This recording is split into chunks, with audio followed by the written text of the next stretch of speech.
very different. Okay, but listen, in terms of Podemos, right, the pedigree, yeah. I'm told that, I know that I looked up on Huffington Post.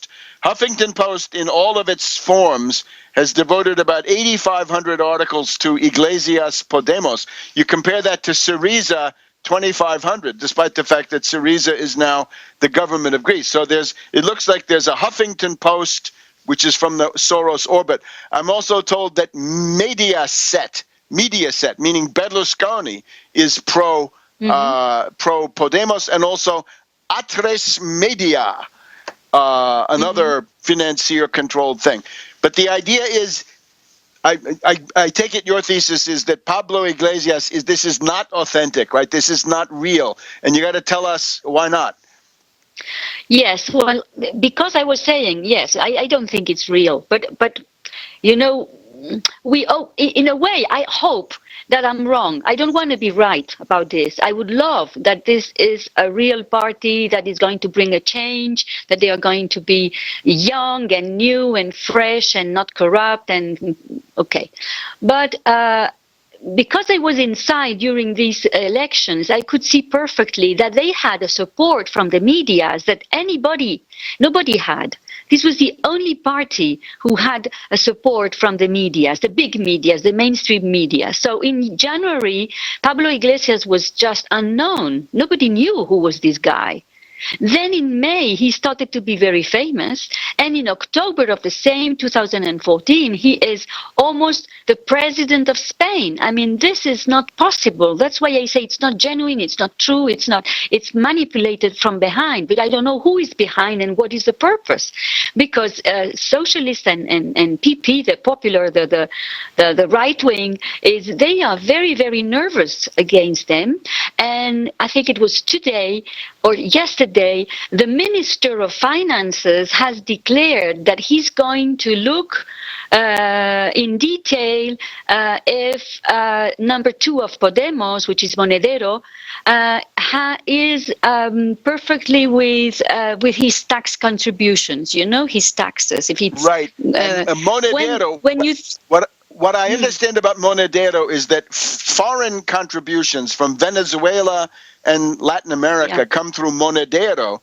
I'm also told that there are people, the Hugo Chavez people in Venezuela say that Monedero has betrayed them, took their money, and then turned against them in public. Is that correct? Well, I don't follow exactly what is the relationship between Monedero and Venezuela, if he has betrayed them, but I know that he was there because before Podemos existed, Monedero was already, in a way, preaching in favor of Chavez. There are lots of YouTube's videos where you could see him speaking beautifully and saying that it's the future and blah, blah, blah. So I don't know what he did afterwards, but it's evident that these people gave him a lot of money. First they said 400,000 euros. Now they said 700,000 euros. And well, okay. So imagine, but in my opinion, there is no crime in it. I mean, it's not illegal to work for a country. No, it's not a crime, but the betrayal, that according to various things that I've seen, the Chavez loyalists in Venezuela are saying, Monedero, you took our money and then you stabbed us in the back by attacking us in public. Let me ask you another one. One of my sources is telling me that the goal of Podemos, this operation, let's call it the Iglesias, because maybe they could get rid of him. But the idea being Podemos is the key to breaking up Spain. There's the secession movement of Catalonia, Barcelona, and so forth. And this will not work under existing governments. But if the government becomes Iglesias, then there's going to be a tendency for the Spanish state to fall apart. How about that? Oh, of course. Of course. Of course, this is can be one of the goals. But Spain really is at the edge of a catastrophe.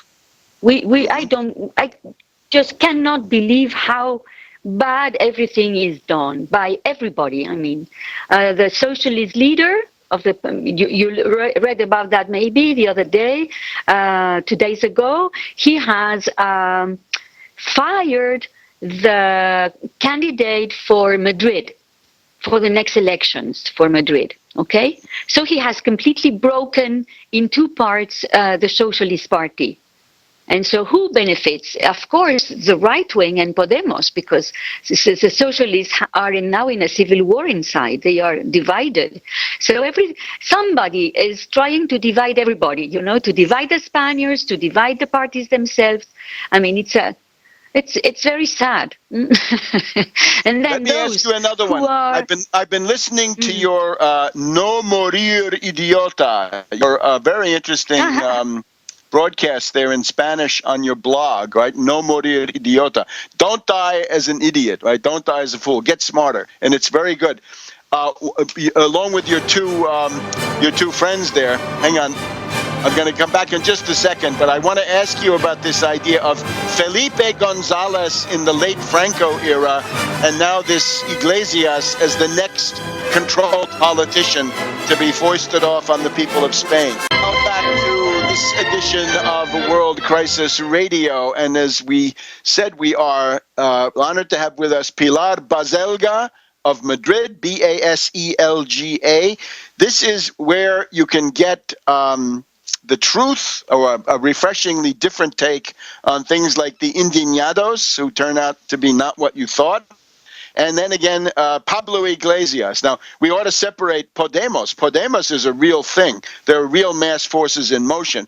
But this leader that's been foisted on them, Pablo Iglesias, right? Maybe if they could get a better leader, the whole thing would become more authentic. Pilar, I lived in Rome in the 1970s, and I used to go and cover the congresses of the Italian Socialist Party.